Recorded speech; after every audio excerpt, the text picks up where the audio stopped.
Hey, Shalom, Shalom, Shalom. This is your brother, Quadar of GMS Gulf Coast.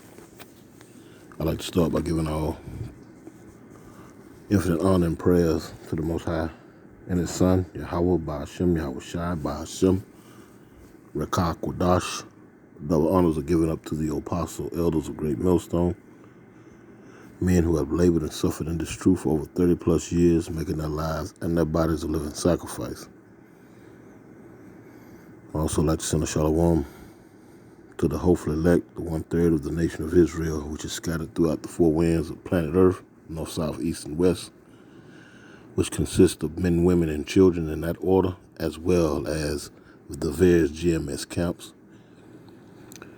bishop, elders, heads, and last but not least, I'd like to send a shalom to any of you Akim, not named GMS, but walking one body, one spirit, in Yahweh Shai, preaching and teaching this 100% truth, as it is taught to us all by the apostle elders of Great Millstone. To you all, shalom, shalom, shalom. Hey, Adawan Ratazah, Lord's will is be edifying. Having said that, that's trouble in paradise. And I'm saying that from a cynical point of view. Yeah, I'm making, I'm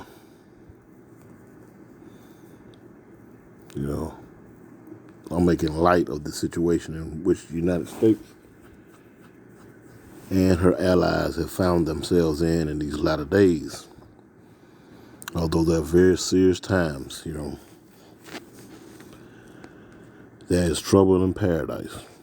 Now, why do I say that? As you're looking at, it says a $620 billion hole in U.S. banks.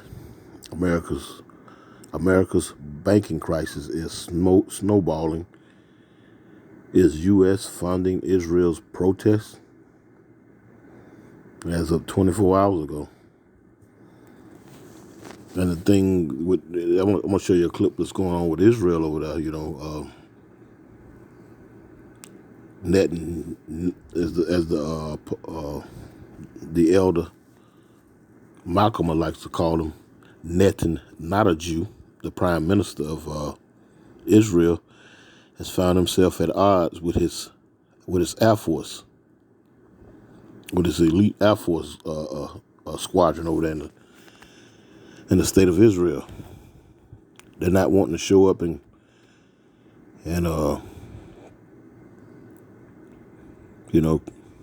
practice, military exercises in which, militaries do these type of things to stay sharp, always playing military games and whatnot, creating different scenarios. And they sharpen themselves by, going down, playing out different scenarios, that may come up to plague them. But that's being said because Netan, not a Jew, has found himself at odds with his elite Air Force squadron, simply because, and this is coming from my perspective, Netan is easier to say. Netan, not a Jew, has been brought up on charges of fraud, all kind of different things, being the head of state over there. And he essentially is trying to abolish the court system or get rid of democracy in the land or the state of Israel. That way he can subvert justice being enacted on him. And just to say in a word, the people that served under him via his military, specifically the Air Force, they're not for it. They're not jiving. They're not feeling that. I'll give you a quick history tidbit on Netan, not a Jew. He was one of the darlings of Israel's military back in the Gap. And he stood up for democracy and all these things that he is now trying to reform or take from the people. You see how that works? He's at odds with the same people that bagged him up to rise him to prominent power. But just a little quick rundown on the state of Israel, which is not being, these issues are not being pushed on the forefront headline news on these mainstream news platforms like MSNBC, Fox News, CBS, CNN, Morning Joe, etc., etc., etc. You know where I'm going with it. They're not pushing this, and if they do touch on this, because I haven't seen it personally. That's not to say that they're not broadcasting it, but I haven't seen it personally. I hadn't seen Lester Holt I can't think of that Fox anchor name right now, but I haven't seen any of them bring this up. So these type of things are being swept under the rug. Now this banking issue, that's something that's so big that they can't ignore it. While at the same time, you got President Joe Biden saying that the people are not going to have to pay back, or they're not going to lose their money that's in their account. But that's a bald-faced lie. That's a bald-faced lie.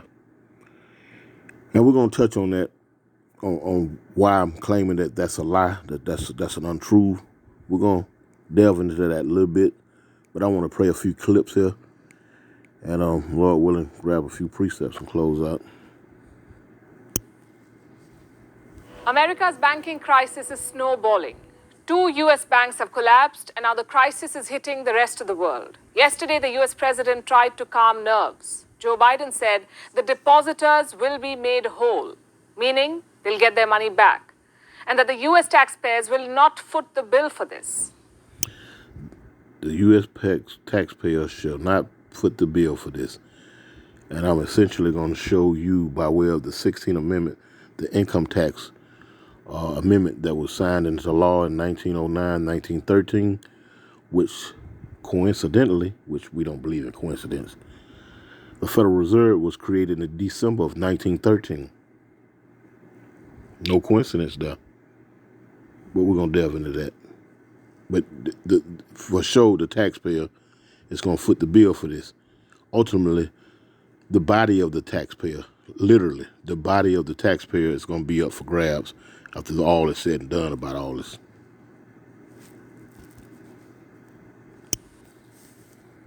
America's banking crisis is snowballing.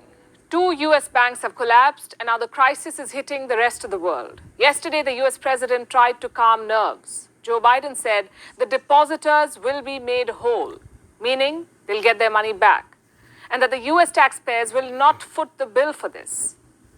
But what about the others? What about people in other countries who are also suffering the consequences? Let me tell you how big the fallout is. The failure of American banks has led to a loss of over $400 billion the world over. $400 billion. This is the loss in financial stocks worldwide, and the bleeding is... Now, mind you, she said worldwide. Why isn't that this banking crisis contained within the U.S.? Because the global system was set up on the U.S. back, the global monetary system was set up and backed by the U.S. dollar.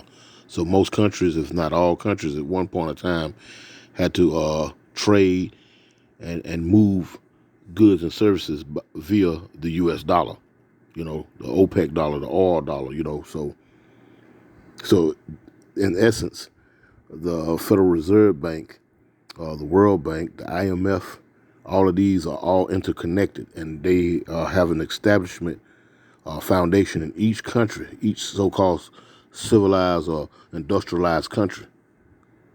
So the failing of a bank here in Babylon the Great, a.k.a. otherwise known as America, has ramifications across the world. And we're seeing those effects, the fallouts in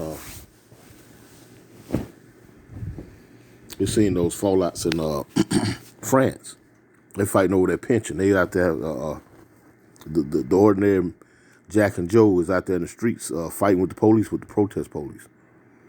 Like I say, these things are not being brought to the forefront. because there's trouble in paradise. They still want you to believe in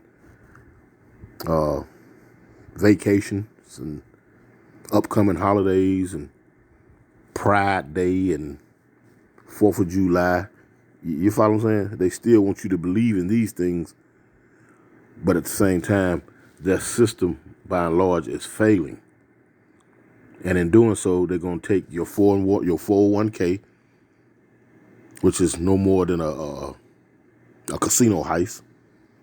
They cast lots, on this hedge fund versus this hedge fund, this pension versus this pension. Once you deposit your money into these banks, 90% of that money is taken from you in the door. You only have 10%. 10% of what you put in there is about all they're going to give you back. And the rest they're going to give you a loan on. I mean, it is what it is, But let's continue.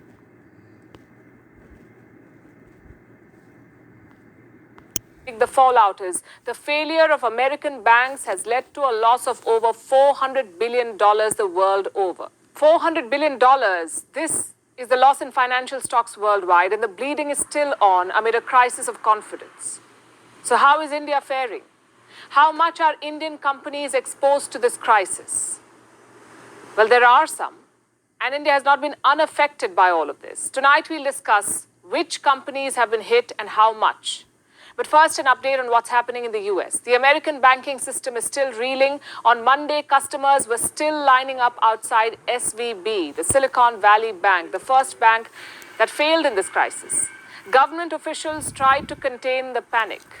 Remember, American regulators have now taken control of the bank. They are the ones in charge, and they're trying to revive the bank. Yesterday, some officials stepped out to meet customers. They bought donuts and coffee and offered words of reassurance. You will be able to transact business.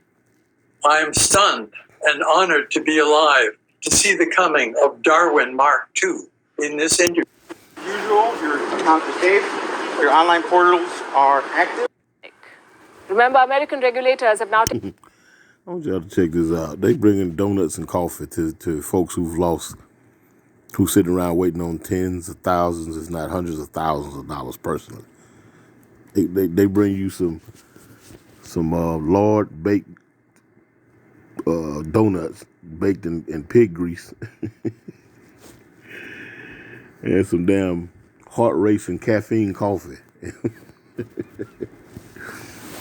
Man, this place, like I said, man, it's trouble in paradise. It's trouble in paradise. And at this point, hey, it's laughable. And the joke's on you. And when I say you people out there who still have hope in this place, the joke's on you. President George W. Bush said this with his corny ass. Fool me once. Shame on you. Fool me twice. Shame on you. But actuality is shame on me if you fool me twice. But that goes to show you how corny he is. Go Google that. He inside joke. But that's why I say the joke's on you. At this point, all the evidence, the records, all is laid out there. These things are only Google search away. Hell, even the mainstream news platforms are covering these things and whatnot, although they're trying to soften the blow. But at this point, if you're not alarmed at what's happening, then hey, joke's on you.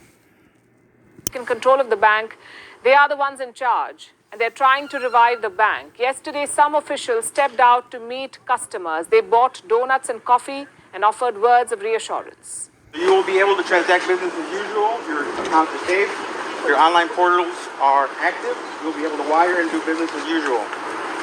So if you have any questions, feel free to let us know. So what's happening at SVB right now? The bank is running, but it's not fully operational. They've got a new CEO. Reports say customers have got access to their deposits, but they cannot make cross-border transactions yet. It will take a few more days for the bank to resume all its services. And this is bad news for some startups in India. Like I said, Indian companies have also some kind of exposure to this bank. Some Indian startups had accounts in Silicon Valley, and now their money could be stuck. How many companies are we talking about? More than 60, according to one claim. And how much money is stuck here? We do not have the exact figure, but each of these companies has more than $250,000 in their accounts, and out of these, nearly 24 startups have more exposure, meaning at least 24 companies have more money in the bank. We're talking about more than $1 million each. This money is stuck. And which companies are these? We do not have the names. They've not been revealed yet, because this disclosure will hurt them. Apparently, their investors are afraid. They're worried that if the names come out, it will hurt the companies in future fundraising. And who are these investors? The likes of Y Combinator, Accel, Sequoia India, Lightspeed, SoftBank, and Bessemer Venture Partners. These are all venture capital firms. Basically, they're big investors in startups, and this is a testing time for them. Imagine if one of these companies has to pay salaries in India with the money stuck in America. Or if they have to settle vendor payments here, or bills of... Now, mind you, this brings a point to mind. The United States like to throw around sanctions. And you heard, their money is stuck in U.S. investments and whatnot. This is companies in India, and they don't want their names to be brought forth because it's going to hurt them in the future, as far as investors and people, having confidence in dealing with them financially and business-wise. Now, mind you, this is the strength that the beast that this place, the horse, the whore has over the rest of the world by trading and stocking and exporting and importing goods by way of the U.S. currency or the U.S. dollar. They wield great power over the other countries. You follow this? You're not able to, the sanctions have been laid upon you. If you don't have any other way of revenue or other way of, trading and carrying on governmental business as usual, this stops the government from being able to appropriate funding for hospitals, roads, fire departments, police departments, small businesses, schools, infrastructure. You follow? When a country can sanction you by way of squeezing your finances because you keep your finance, you have your trust, you trust in their financial sensibility, their banks and whatnot. And the moment you don't go along with the get along, they starve you and your people that depend on you. That's why I say it's trouble in paradise. And this place is utterly on the edge of being destroyed sooner than later, Lord willing. Because all of this wickedness that these so-called white people, the ones that rule behind the governments, especially the ones that's pushing the agenda here in America, all this wickedry that he's sown in the world, it's going to come back to get him. It's going to come back to get him. Matter of fact, real quick, I'm going to grab a scripture on that. Because, see, you can't do all that wickedness and then think that you're going to reap longevity and prosperity. That's only for a minute. That's only for a minute. Look at this punk phone, I tell you. That's only for a minute. Let's see. Let's see something.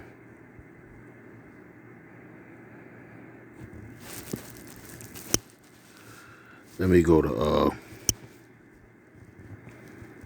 let's see, Galatians 6, I think it is.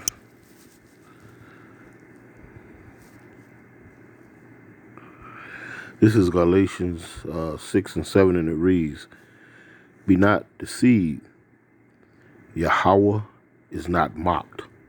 For whatsoever a man soweth, that shall he also reap." So they have reaped wickedness, deceit, sleight of hand, everything that's evil, everything that's left hand and wicked, just been dealing everybody a raw deal. Let's read it again. Galatians 6 and 7, "Be not deceived, Yahweh is not mocked. For whatsoever a man soweth, that shall he also reap. So this place, America, can look for destruction sooner than later, Sooner than later, Lord willing, This is Job 9, it's like Job 20:4, and it reads, Knowest thou not this of old, since man was placed upon earth, that the triumphing of the wicked, is short, and the joy of the hypocrite but for a moment. So this little season that they've had since the Renaissance, since the mid 1300s, what it is? No, since the 1400s, late 1400s or so, somewhere in that time span up until now. That's a little less than a half a day, maybe, in the eyes of the Lord. In the days of the Lord concerned, 500-600 years is like a half a day. It's only been half a day. Real talk. Let's see. Just read it again. Job 20:4. It says, Knowest thou not this of old, since man was placed upon earth, that the triumphing of the wicked is short, and the joy of the hypocrite but for a moment. So his prosperity, him placing himself as the head of the table of all the nations, and putting forth wicked legislation and adhesive contracts, all kinds of devils in the details type of genres.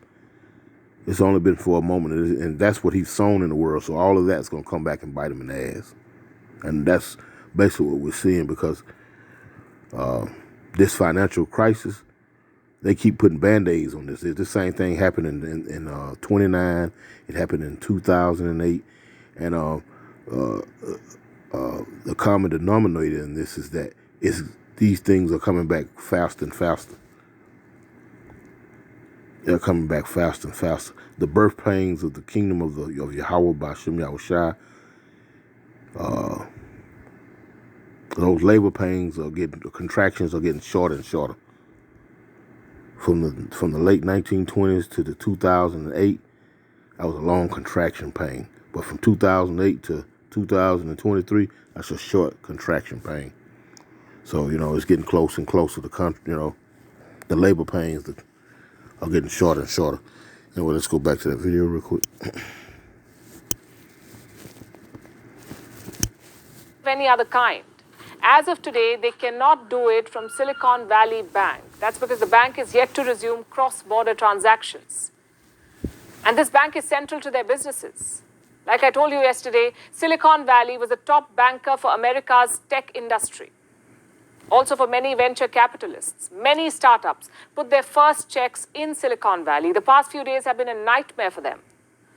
Here's an American entrepreneur sharing his horror story. The last 72 hours has been sort of an extreme version of that. I mean, not knowing whether or not the company you've spent 5 years building was going to go away overnight as a result of something as, I think, sort of unpredictable as a collapse of a bank was really hard. And here's the scariest part.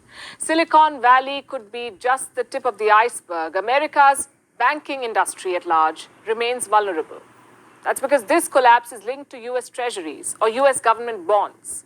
Again, we talked about this yesterday. Silicon Valley... U.S. bonds. And the root word of bondage. Bond comes from the word bondage. And the Federal Reserve buys those bonds by way of checks that they create, and they create money in this circle of doing things, and they fund the government this way. Your government doesn't have any money. They have to write up these bonds, and then they sell the bonds to the Federal Reserve, and the Federal Reserve, in essence, writes a check with interest, which creates the money. And when it's all said and done, your income tax pays back that interest that the federal government owes to the Federal Reserve. Now let's try something else here real quick, folks. So, real quick, police clash with French protesters over pension age increased and pension age increase in Paris. Why you think they're raising the age for you to get your pension? Because the money is not there. We just heard that the collapse of the banks in the United States has a global ripple effect. And guess what? The French are a partner or as an ally with NATO. In essence, NATO is America and Canada, at least the two founding partners. So the message has been sent out: raise the age limit of your people being able to apply for their pension. And they're trying to stave off the inevitable as long as they can.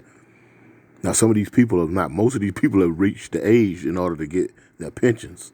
It's just like over here, they raise up the age of retirement so you can get your retirement. It was, when I was a youngster, it was like in the it was like the early 60s. Now it's up to 6 to 8 years old.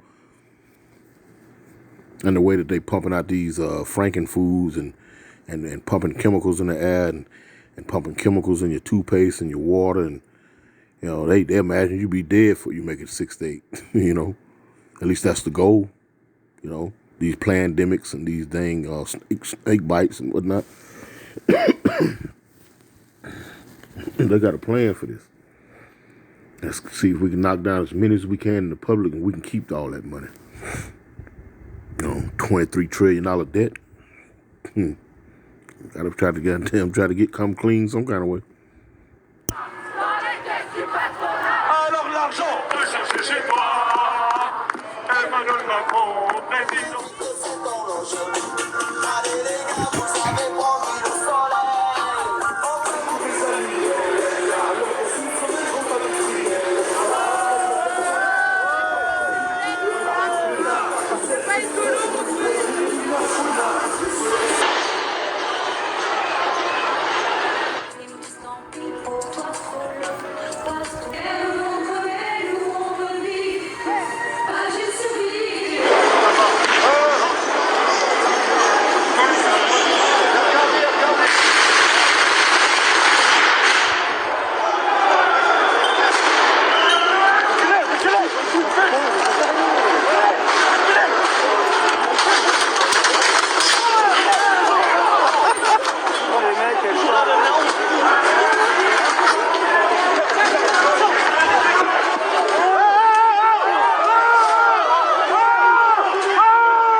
Everyone is going to have to take a hard look at where they want to be at this moment in history, as we're looking at efforts across the country to prevent people from being able to exercise their fundamental rights. Go ahead. Wait a minute. Wait. First of all, you're not going to speed past that like you didn't just say what you just said. Look, I think that everyone is going to have to take a hard look at where they want to be at this moment in history, as we're looking at efforts across the country to prevent people from being able to exercise their fundamental rights. Go ahead. Wait a minute. Wait. First of all, you're not going to speed past that like you didn't just say what you just said. Look. Casper mattress, and let me tell you guys, that is the best decision I've ever made. After just one, Along with his father. Crisis is a word that is used all too often in the world of news. But the depth of a crisis in Israel, a nation in perpetual conflict, can best be measured by the state of its armed forces. For the first time in memory, top Israeli defense pilots have announced that they are not going to work. They belong to the 69th Squadron. They are known as the Hammers. They are the sole operators of the most valuable strike jets in the Israeli Air Force, the Boeing F-15I, which is the Central Strike Force trained to hit Iran's nuclear sites. And this is not because these pilots are unpatriotic. They have been driven to this position by their politicians. These pilots have joined the mass protests against the Prime Minister, Benjamin Netanyahu's efforts to control and curb Israel's independent judiciary, along with his far-right allies. Reserve pilots of AN F-15 Squadron have refused to train. This particular squadron has 40 reserve pilots. Israel's Chief of Defense Staff, Herzi Halevi, says he is very worried, and he should be after all. First, it affects military operations. Equally, if not more important, there is the serious danger of the country's defense forces being politicized. And third, the timing could not be worse. We will get to that in just a bit. 2 days from now, the IDF is conducting a drill. The protesting pilots say they will pass. And why, you ask? Well, for the sake of democracy and national unity. Those are the words of the fighter pilots. You see, the Israeli Prime Minister, Benjamin Netanyahu, has started the process of legitimizing executive control over the courts. Does that happen in a democracy? Let's hear that one more time. Benjamin Netanyahu has started the process of legitimizing executive control over the courts. Similar to what they're doing here in the state of Mississippi, by way of the state capitol. They are appointing judges and public officials, you know what I'm talking about, and voting out the democracy of voting.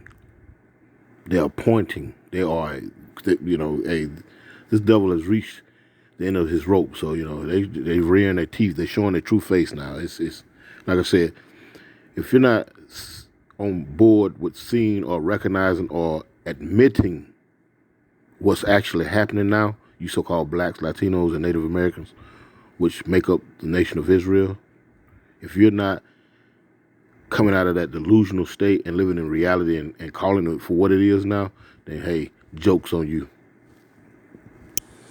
Does that happen in a democracy? No, it does not. But Israel is a democracy that Israelis are very proud of, also sensitive about.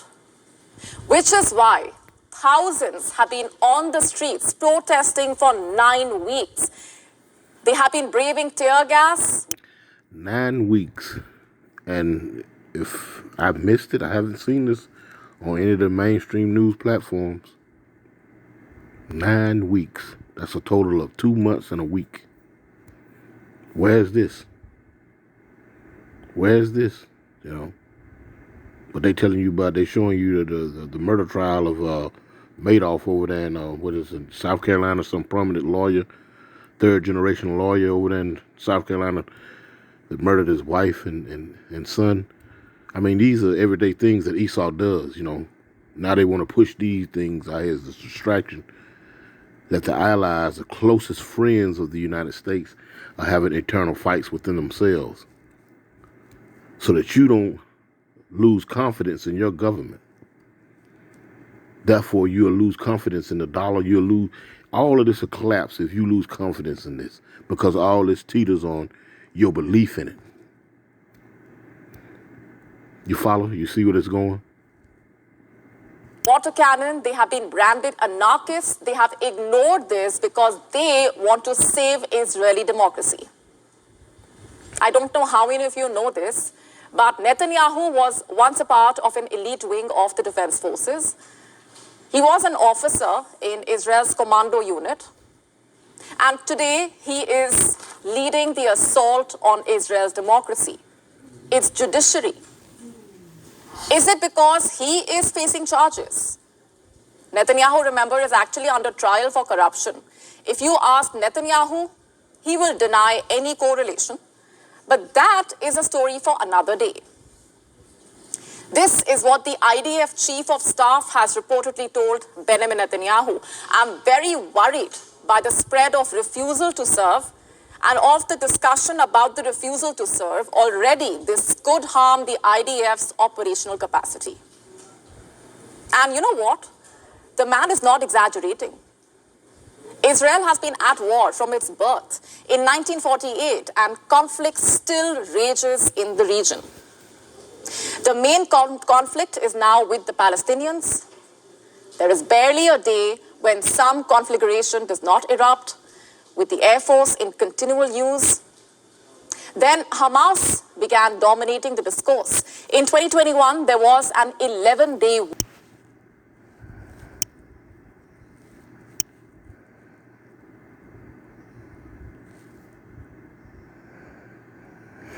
This is Proverbs chapter 29 and verse 2, straight to the point. It reads, when the righteous are in authority, the people rejoice. But when the wicked beareth rule, the people mourn. That's evidence that those people who occupy the land of Israel, those are not the Lord's people. The whole world is in shambles. And just as she said, since they had created the state of Israel back in late 40s, 48, I believe, 1948, they have been in a constant state of war the whole time they've been there. No different than the sister over here, America. Same, over 90% of this country's existence has been war. Let's read that again. Proverbs 20 and 2 and 29. Proverbs 29 and 2. When the righteous are in authority, the people rejoice. But when the wicked beareth rule, the people mourn. Now, these are the wicked of the earth, the scum of the earth. I want to grab something real quick here, because I said I was going to prove that, you, the people, as they say, we, the people, have to pay back these billions and billions of dollars, that these banks are losing. Makes you wonder how they was able to give out over $6 trillion in stimulus money over the past 2 or 3 years. And the whole time, your banks are turning belly up just like a dead possum. If this ain't a scam, I don't know what it is. But hold up just a second.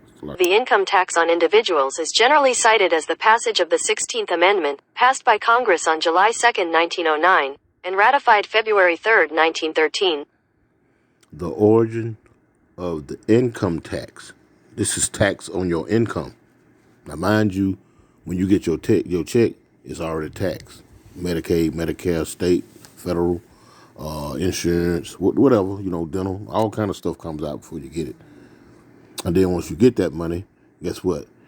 When you go buy gas, it's already been taxed. You buy water, that's taxed. A stick of bubble gum, that's taxed. Groceries, that's taxed.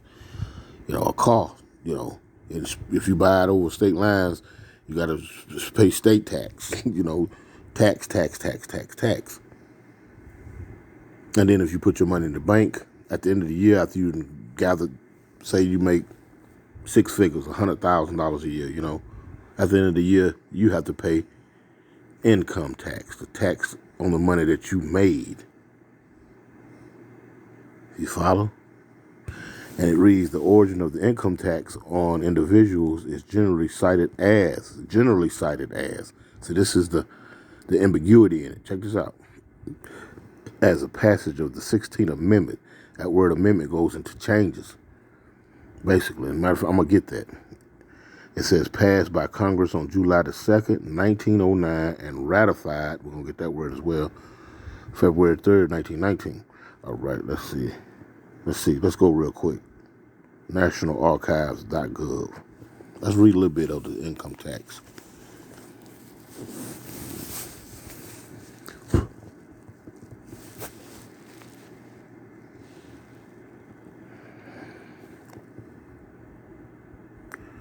It says milestone documents, the 16th Amendment of the United States Constitution, federal income tax, 1913. You see this?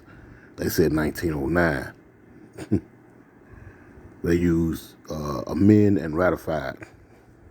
But now you'll see that 1913 coincidentally coincides with the Federal Reserve System, which was created in December of the 23rd of 1913. The income tax was ratified in June or July of 1913, 6 months apart. What a coincidence. But there's no such thing as coincidence. The Federal Reserve System was created on December 23rd, 1913, when President Woodrow Wilson signed the Federal Reserve Act into law. Let's see. This is passed by Congress on July the 2nd, 1909, and ratified February the 13th. The 3rd, 1913. I said July, so I'm correct. I stand corrected. It's February the 3rd, 1913. The 16th Amendment established Congress' right to impose a federal income tax. Now you have state as well. You have state income tax because you have two sets of tax. Now, mind you, your income tax it doesn't go to the roads, to the infrastructure, schools, and things that you think that your income tax should take care of. Because if that was the case, you'll have smooth paved roads, nice parks, etc., etc., etc. But in reality, your income tax goes to the federal government, which pays back the loan that it took out from the Federal Reserve with interest. This is how this works. You can Google it yourself and find out for yourself. This is how this works. And that's why the federal income tax was signed into law in Constitution. And the Constitution in February the 3rd of 1913. And Woodrow Wilson signed the Federal Reserve Act December the 23rd of 1913. You got set up. But, when you don't look and search things up, you know what I'm saying? You just go for whatever, they put out there. Anyway, let's read on. It says, far-reaching, it is a social,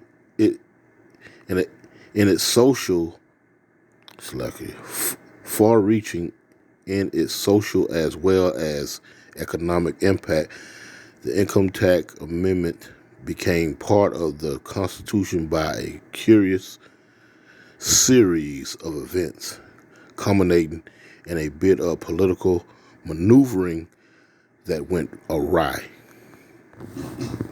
It says the financial requirements of the Civil War. See how long this goes back? They've been trying this for a long time.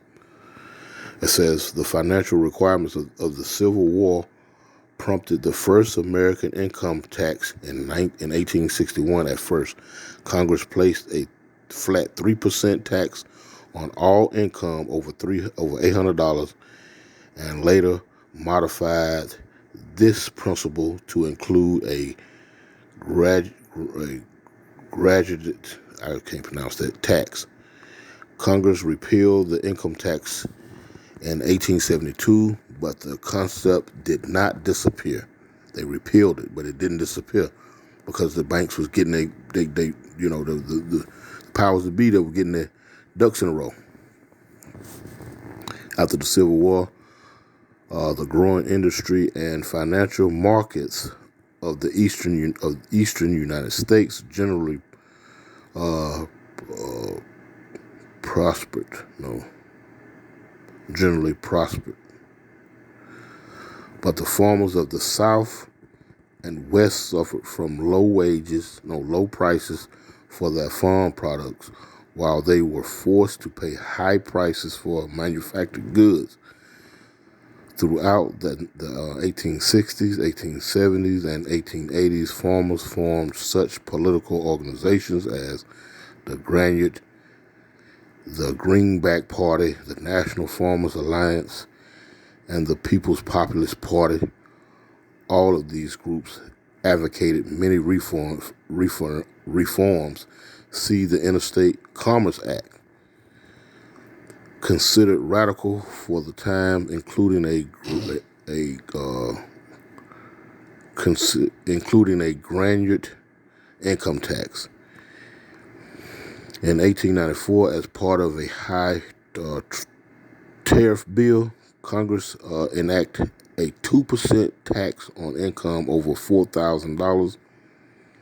The tax was almost immediately struck down by a 5-1 decision of the Supreme Court, even though the court had upheld the constitutionality of the Civil War tax as recently as 1881.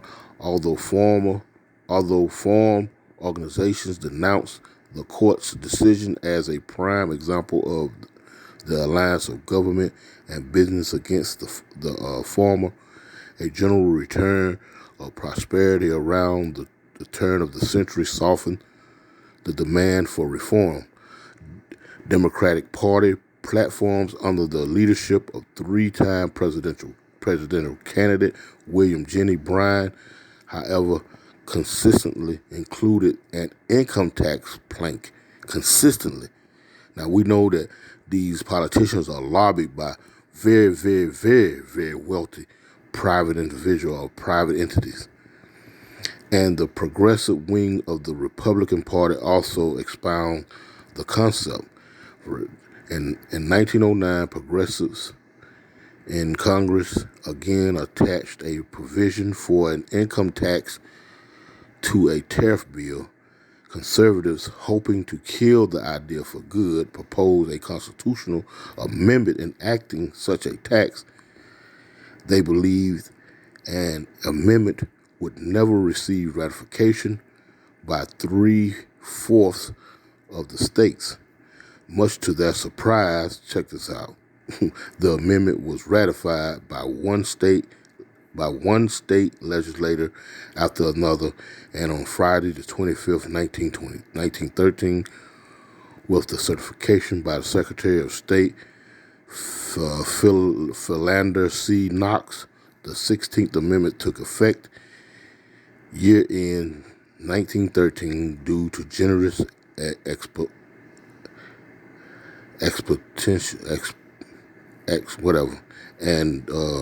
deductions, less than 1% of the population paid income tax at the rate of only 1% of net income. This document settled the constitutional question of how to tax income, and by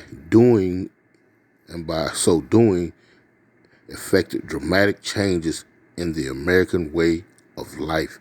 That's trouble in paradise. Now, that income tax, like I said, is used to pay back the loan that the federal government takes out from the Federal Reserve.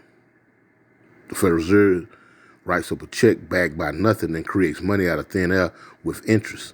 And so the income tax pays back that. Like I said, your money doesn't go to schools and infrastructure and things of that sort.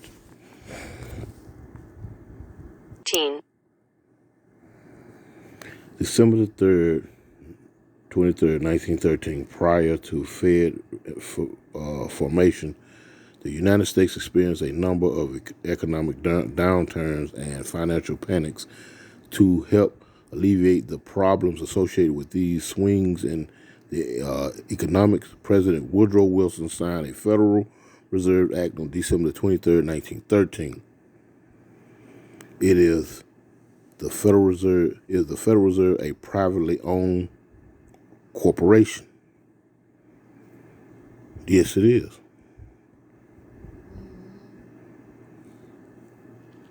Let's see that real quick.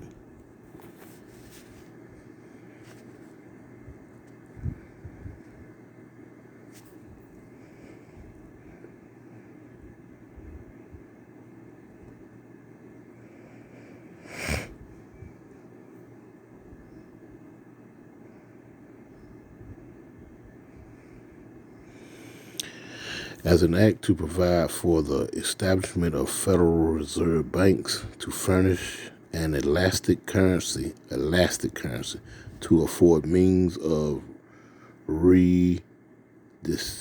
rediscounting commercial paper, to establish a more effective supervision of banking in the United States, and for other purposes.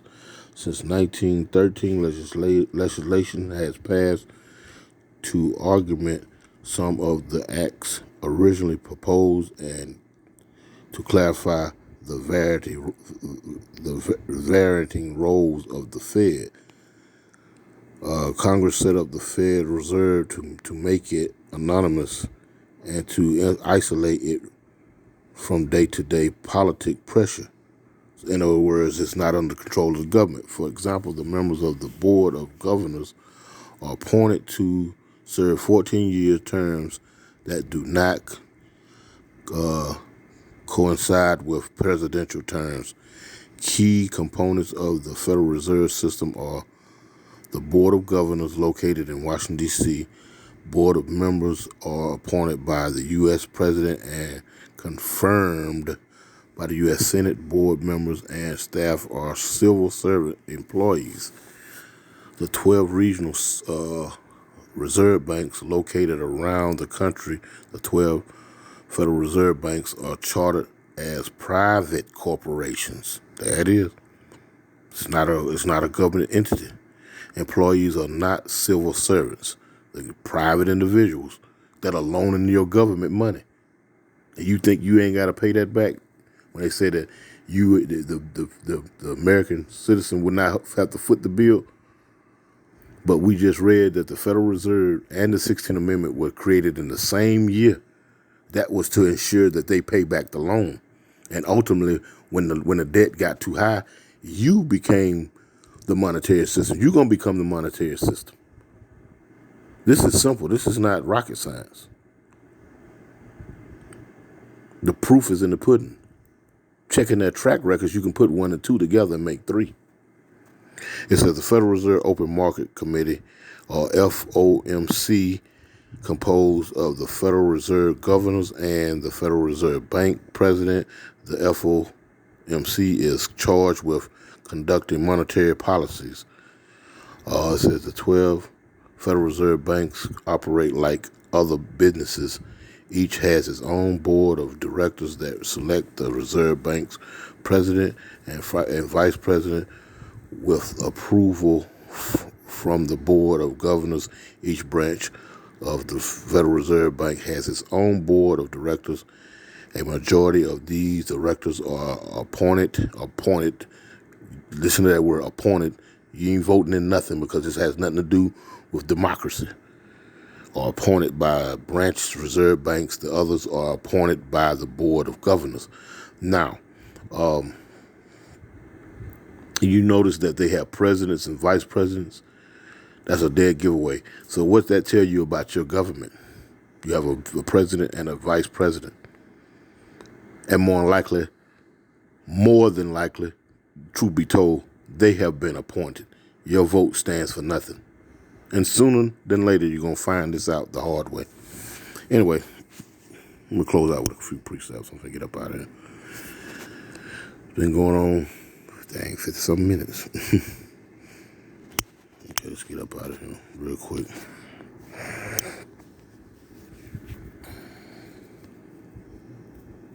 Real simple.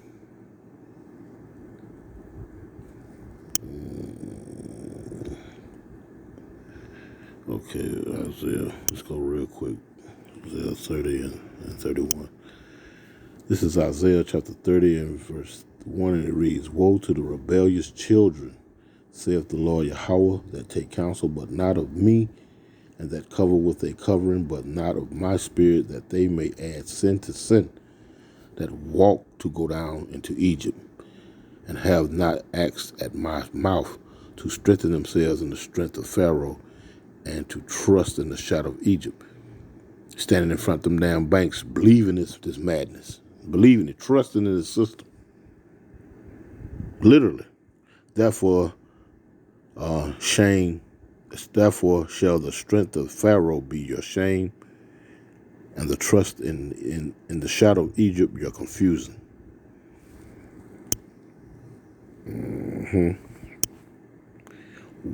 Isaiah 31:1. Woe to them that go down to Egypt for help.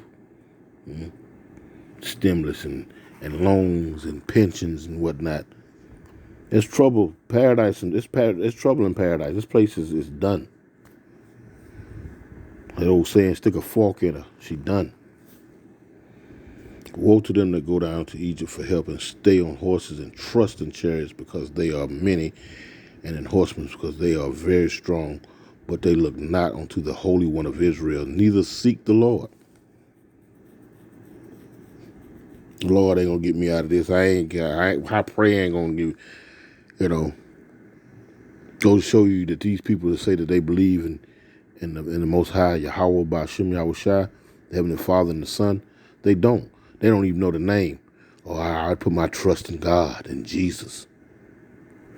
As soon as you get in something, I'm talking about you calling on them fake names and whatnot, if you calling on them at all. Anyway, it says, yet he also is wise and will bring evil and will not call back his word, but will arise against the house of the evildoers and against the help of them that work iniquity. We read in Galatians 6 and go back there real quick. Galatians 6 and verse 7, it says, be not deceived, Yahweh is not mocked, for whatsoever a man soweth, that shall he also reap. And this place has done wickedness, deceitful legislation, rape, rob, and murder, making deals with a devilish smile, shaking hand deals, talking about handshake deals, all of the above, man. And like I said, at this point, if you are still falling for the okie-doke, then hey, that's on you. Lord willing, I hope this was edifying. I'm going to close out by giving infinite honor and prayers to the Most High and the Son, Yahweh Ba'ashem Yahushua. Double honors to the apostle, elders of Great Millstone. Shalom.